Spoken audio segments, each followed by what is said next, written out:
Mr. Chairman, for according me the opportunity to debate the vote which we are considering, the office of the Public Protector. Mr. Chairman, the office of the Public Protector is one of the most important offices in our land that aims at protecting the public whom we all claim to represent in this House and whom the executive claim to be executing their duties on their behalf. Mr. Chairman, the reasons to why that office is so important to our well-being and, in essence, the well-being of the public is that the Office of the Public Protector, as heard from the Vice President's statement, is an adjudicator. In short, this is an ombudsman who stands for the public to protect their interests, especially against maladministration. And maladministration in particular, that is emanating from public institutions and indeed, most importantly, the executive themselves. Therefore, such an office should not be compromised. Such an office should be as independent as possible, with very little influence, in fact, no influence from the executive. That being the case, we need to measure the independence of this office in terms of the way things are. Yes, scores have been made, and rightly so, through the Public Protector Act of 2016, Act number 16, I think, of 2016, which enhanced their independence by trying to make it to be an ombudsman under the parliamentary ombudsman, so that it is weaned off from the executive. That spirit must be maintained in the actions on how we deal with this office. However, I'm concerned in the way the office itself is financed. As you heard from the statement that has been given on the floor of this House, the budget for the previous financial period was 9 million. It has been reduced by more than 27% to about 7 million. And yet, the previous budget was not even enough for their operations. And there are many challenges that that office faces at the moment. To my knowledge, that office is understaffed. They do not have enough staff to carry out investigations. Now, with this reduction in the operations budget, it simply means that the office is not aiming at actually being enhanced. It's not aiming at improving its operations.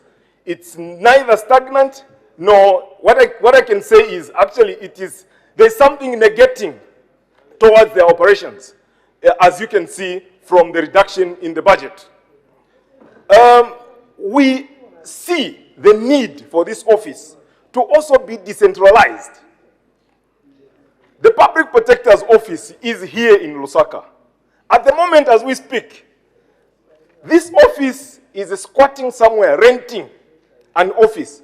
And the biggest part of that budget is going towards paying their rent.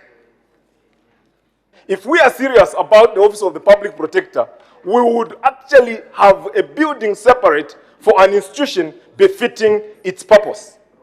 However, this office is still renting an office under that very meager budget which you have just heard.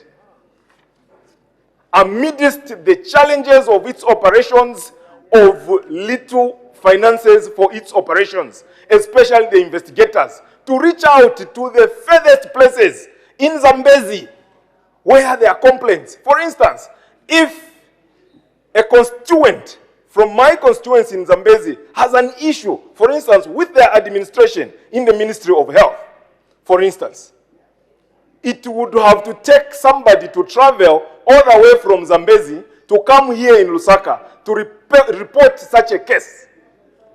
And yet, we have seen how so many of these complaints have been coming through. There has been a lot of abuse in the government at the moment at the hands of this PF government.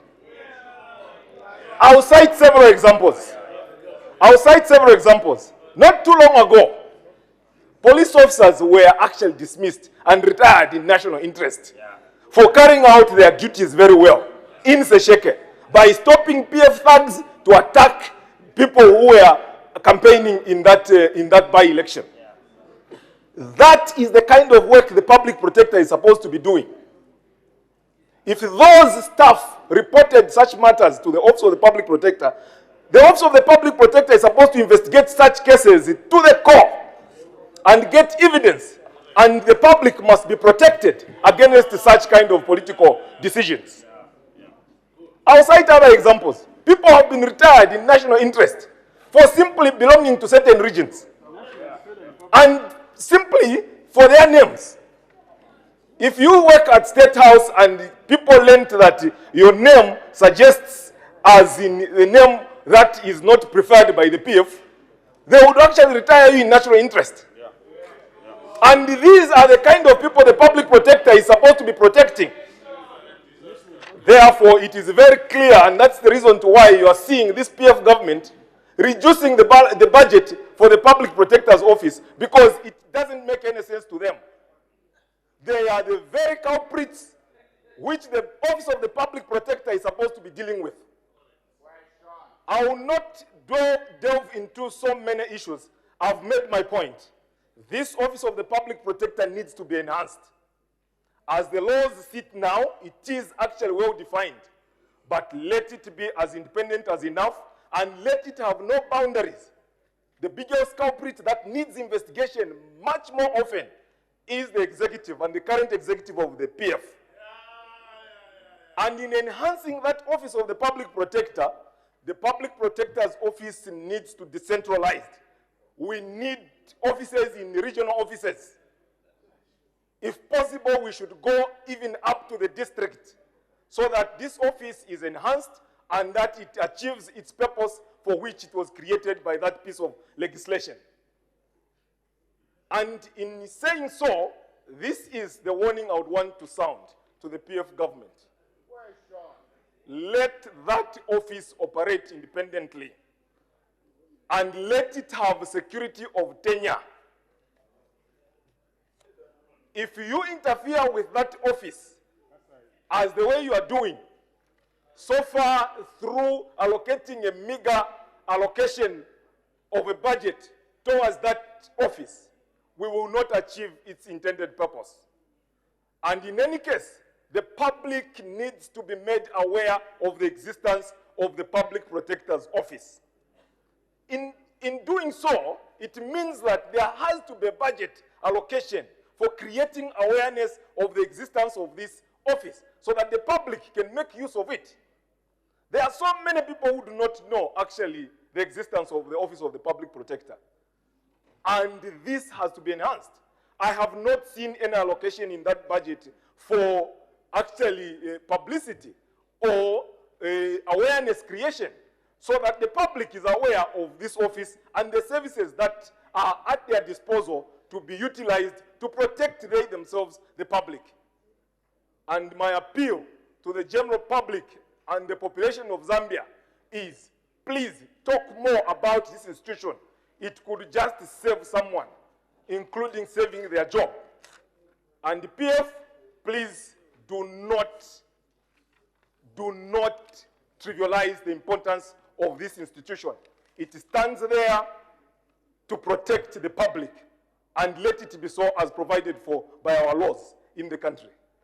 Mr. Chairman, with these few words from the people of Zambezi, I support the budget, but I urge the Minister of Finance to allocate more monies to this very important office because it helps regulate that executive which is so hungry to deal with anyone who is opposed to their views. I thank you, Mr. Chairman. On a vote like this.